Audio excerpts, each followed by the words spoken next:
mais ils sont quand même... Hein? Vous trouvez pas ça un petit peu... c'est pire que brutal? La brutalité policière, vous me posez la question ou c'est juste... Je vous parlais de femmes, je dis déjà à main nue. On est Bonjour. en rapport de force. Pas inférieur, si, presque.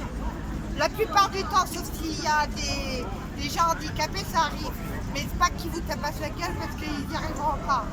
Mais déjà à main nue, ils n'ont même pas à mettre tout ça pour nous tabasser, ils y arriveront très bien. C'est vrai qu'il y a une opposition homme-femme qui est assez... Mais en plus, glander un bloc comme ça veut dire quoi? Ouais. C'est pire que de la fauchetonnerie. Mais alors, est-ce que vous pensez que le vrai problème, c'est Macron, alors, du coup? Est-ce que Macron, c'est réellement le problème? C'est bien au-delà, c'est le produit, en fait. Ouais. Macron, c'est le produit parfait, en fait. C'est une marionnette, ça fait 40 ans qu'on vit dans une société plus que de... Mais c'est beau quand même, tu vois, j'aime bien les C'est un peu... c'est plus de la comédie que ce que vous faites vous-même, finalement. Oui, Ils sont plus comédiens que nous tous réunis, mais finalement. moi, j'adore la comédie pour ça. Mais le pire, c'est que parfois, je pense qu'ils sont vraiment sincères en croyant bien faire. Ah, vous pensez réellement qu'ils y croient? Pour certains. Certains pensent vraiment certains, que... je pense, députés Toutou qui votent des choses, là cette semaine c'était magnifique. Ils ont voté par erreur un amendement au projet GMA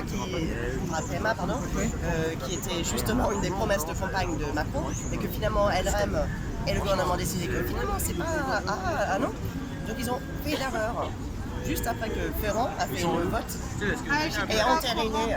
Mais alors, n'importe quoi. alors c'était une erreur par rapport à la j'ai pas Non, suivi en fait, ça. il y avait un amendement qui a été voté par erreur. Ah, d'accord. Par les députés LREM, proposé par un député LREM. D'accord. Et qu'ils ont redélibéré une deuxième fois, tout simplement parce que c'était par rapport au statut des enfants qui sont nés d'une procédure mère porteuse à l'étranger. À l'étranger. En disant que s'ils rentrent en France, il faut bien qu'ils aient un statut. Donc Ah c'est oui. une promesse électorale d'accord. Macron.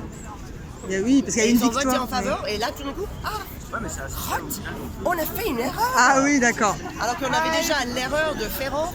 Ah oui. Plutôt dans la semaine dernière, qui a consisté à faire une vote par main levée.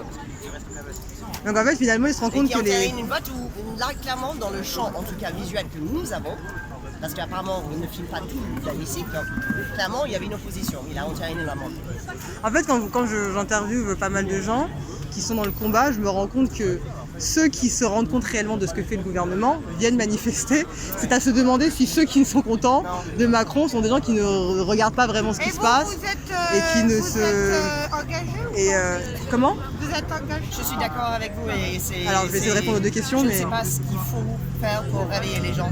Oui. Alors, c'est vrai que Extinction Rébellion et les actions pour le climat peuvent réveiller au moins des esprits et la convergence là, je pense qu'elle est vraiment nécessaire pour éventuellement justement réveiller à des fins de mois qui sont difficiles, que l'étudiant lycéen parisien, excuse-moi, c'est dur. ne se rend pas compte. Ouais. De ce qui côtoie à l'intérieur de la ville. C'est exactement. Vous êtes Et encore moins en banlieue. Alors j'aimerais bien, non, je suis enseignante. Je ne dirais pas comme ça. Même mes élèves n'y croient pas, mais Vous êtes enseignante je suis en lycée. en lycée. Voilà. Et je suis avec des élèves en pro. Et comme vous parlez de l'engagement, à partir du moment où on prend sa caméra, qu'on vient filmer, on est forcément engagé dans quelque chose. Oui. Ça nous engage. Tout ce qu'on dit, tout ce qu'on fait. Du suicide justement de la directrice. J'ai fait ma journée de grève et c'était dommage que tout le monde ne l'ait pas fait, que tous les profs de France et de Navarre ne l'aient pas fait, parce que si on veut du respect, il faut qu'on se respecte nous-mêmes. Ça commence par soi avant que les autres nous respectent. Et merci de m'avoir rencardé parce qu'il y avait une victoire sur la GPA, des enfants qui ont été reconnus, mais j'avais pas vu justement cet élément, donc je vais aller regarder. Et c'est le respect qui, je pense que vous vous respectez à partir du moment où vous faites ce que vous voulez, vous êtes en accord avec vous-même, c'est se respecter en fait. Et je veux dire, quand on est dans l'éducation nationale et que quelqu'un... Pourquoi personne ne respecte? Ça, c'est ce que vous pensez? Non, je pense pas ça. À chaque fois, je me fais virer. Peut-être que vous faites virer parce qu'ils vous comprennent pas. Plus qu'ils vous... Non, ils cherchent pas à comprendre. Les gens n'ont pas le temps de comprendre aujourd'hui. Ils n'ont pas le temps. Le petit garçon, il arrive et dit la madame, elle m'a engueulé. Merci beaucoup. À bientôt. On licencie